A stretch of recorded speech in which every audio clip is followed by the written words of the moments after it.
Hai semuanya, Assalamualaikum. Selamat datang di channel Tia Kitchen. Di video kali ini aku mau berbagi resep kue lapis Surabaya yang tentunya ini versi ekonomis tapi rasanya sangat enak dan juga kuenya sangat lembut. So, sebelum kita lanjut ke videonya, jangan lupa klik tombol subscribe-nya dan klik tombol loncengnya juga ya, agar kalian tidak ketinggalan video-video dari saya. Mari simak videonya sampai habis.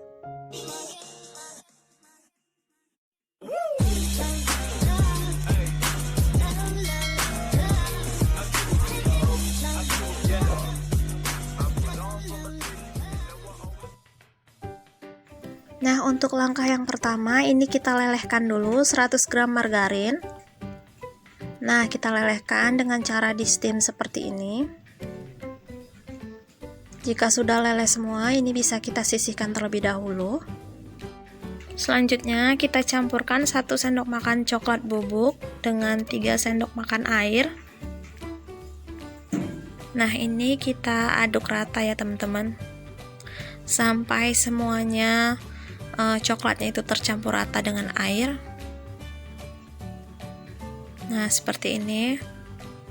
Jika sudah tercampur rata, ini bisa kita sisihkan terlebih dahulu.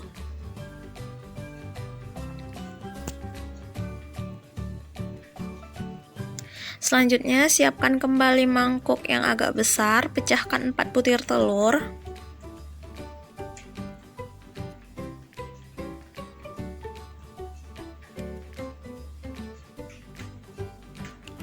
Lalu tambahkan 100 gram gula pasir, 85 gram tepung protein sedang, 1 sendok makan maizena, 1 sendok makan susu bubuk, 1 sendok makan air matang, dan setengah sendok makan SP. Setelah semua tercampur jadi satu, ini kita mixer menggunakan speed paling tinggi. Kita mixer selama 10 menit hingga adonan kental dan berjejak.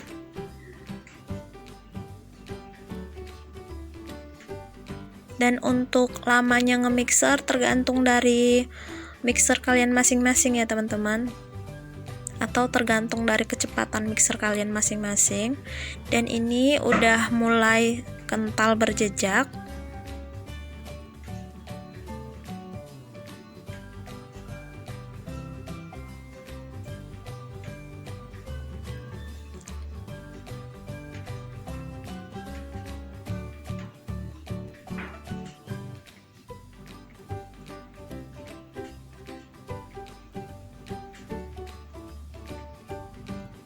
Nah, jika sudah seperti ini, bisa kita matikan mixernya. Dan berhubung saya lupa untuk memasukkan vanila cairnya, ini saya masukkan 1 sendok teh vanila cair. Ini lalu akan saya mixer sebentar aja, atau sampai asal rata saja ya teman-teman.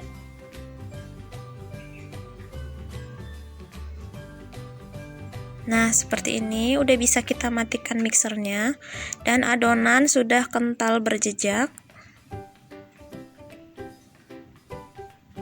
Dan setelah itu bisa kita tambahkan 100 gram margarin cair tadi.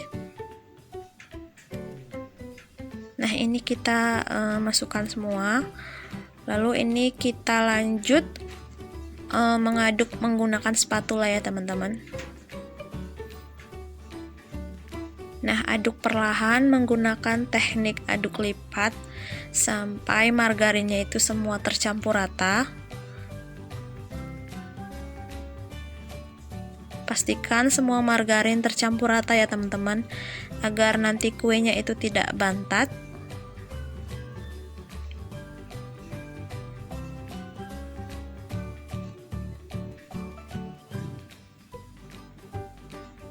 Nah, ini adonan sudah tercampur rata dan adonan juga masih kental berjejak.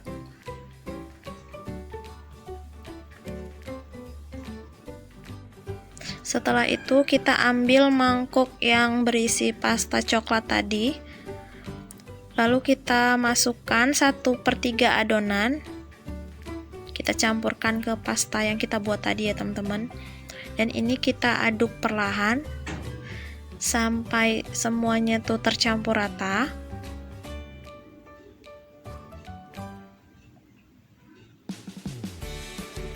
Dan kalau udah tercampur rata seperti ini, bisa kita sisihkan terlebih dahulu.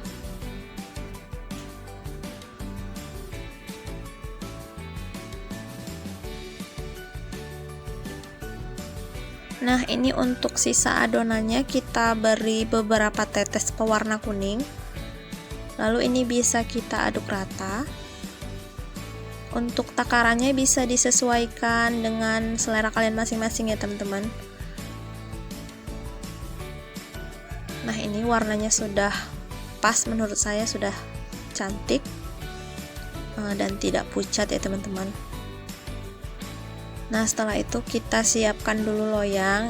Ini saya menggunakan 2 loyang ukuran 10x20 dan diolesi dengan margarin serta dilapisi dengan kertas roti. Ini kita tuang dulu adonan coklatnya ke loyang ke-1. Ini saya pakai loyang brownies ya teman-teman. Berhubung saya nggak punya loyang 3 sekat, jadi ini saya pakai loyang brownies ukuran yang sama.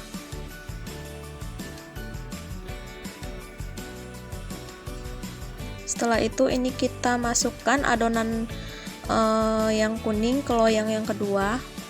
Dan ini untuk loyang yang kedua agak tinggi dari loyang yang ke-1 ya teman-teman. Jadi ini bisa disiasati kalau kalian tidak punya loyang 3 sekat.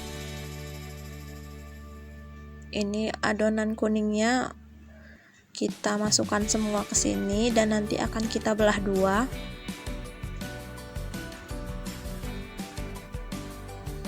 Jangan lupa dihentakkan beberapa kali untuk mengeluarkan udara yang terperangkap.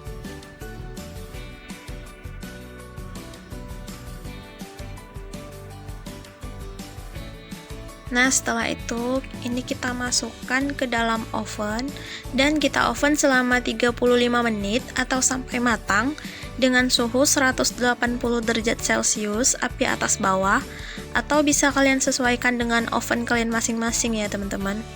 Dan ini sebelumnya oven sudah saya panaskan 10 menit sebelum adonan atau kuenya ini masuk. Nah, setelah di menit ke-20 kue yang coklat tadi ini sudah matang ya teman-teman.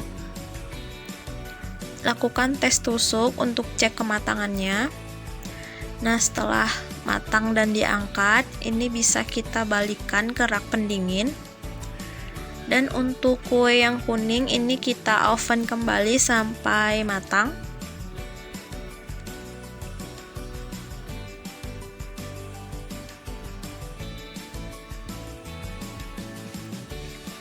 Nah, ini setelah 35 menit, ini saya lakukan tes tusuk.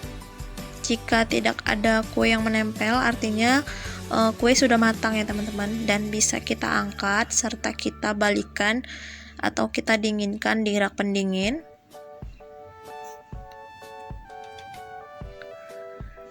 Nah, balik seperti ini, pelan-pelan aja ya teman-teman.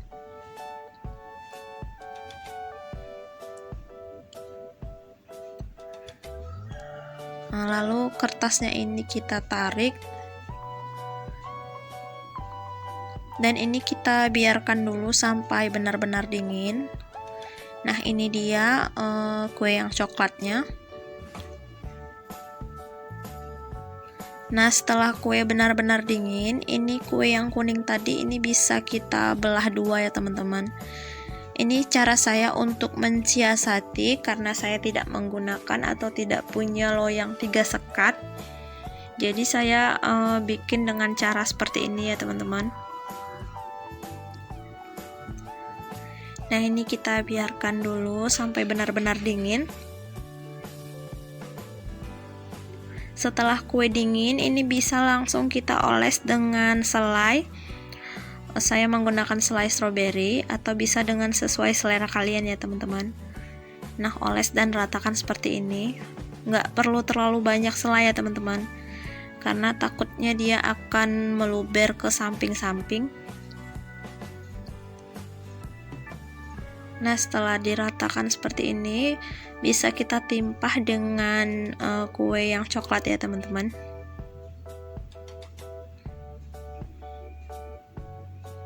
Nah, ini kita timpah, kita rapikan dan dipadatkan.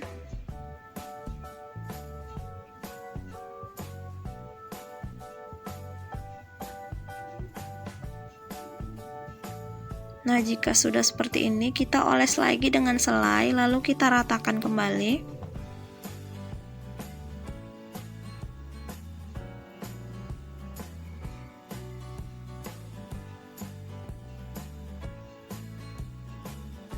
Nah, setelah itu ini kita tumpuk lagi dengan kue yang kuning. Nah, seperti ini, lalu dipadatkan dan dirapi-rapikan ya teman-teman.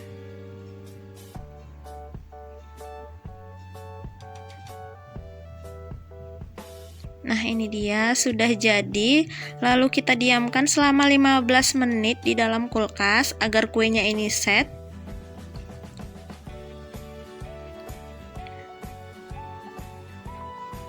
Nah, ini dia setelah 15 menit dan kue set, ini bisa langsung kita potong-potong ya teman-teman. Nah, ini terlihat sekali kuenya itu sangat lembut, pori-porinya juga halus.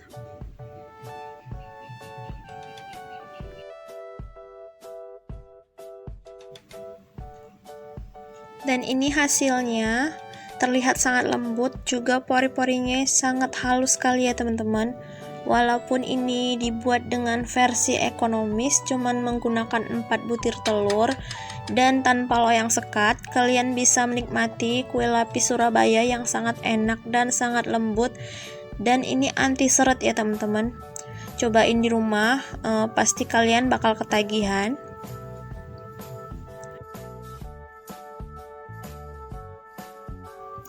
Oke teman-teman, sekian dulu video dari saya, semoga bermanfaat, dan jangan lupa untuk klik tombol subscribe-nya dan klik tombol loncengnya juga ya, agar kalian tidak ketinggalan resep-resep terbaru dari saya. Dan jika kalian punya kritik atau saran, silahkan tulis di kolom komentar ya. Terima kasih. Wassalamualaikum warahmatullahi wabarakatuh.